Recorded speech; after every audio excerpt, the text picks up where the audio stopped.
Precedentul Șoșoacă. Șoșoacă, în condițiile în care a fost blocată să candideze, poate a doua oară să candideze? Adică poate să fie o decizie odată așa și odată așa? Eu dacă mi îngăduiți să repet ceva, ea n-a fost blocată de BEC sau de Curtea Constituțională.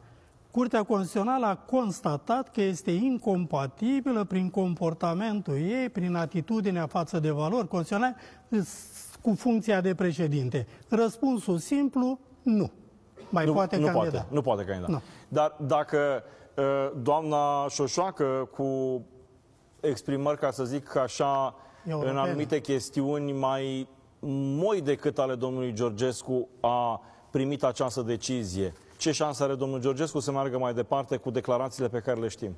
Are toate șansele să meargă mai departe până la Curtea Constituțională. Iar Curtea Constituțională va decide. Dacă ar fi să faceți un pronostic ce va decide, ce ați spune? Aș putea spune că dacă eu aș fi încă judecător, aș decide în acord cu Constituția, în acord cu interesul statului român, care face și trebuie să facă parte în continuare din marea familie europeană, din familia euroatlantică, pentru acolo ne-am găsit și ne-am valorificat pe deplin drepturile și libertățile. Deci dumneavoastră ați votat împotrivă. A se înțelege.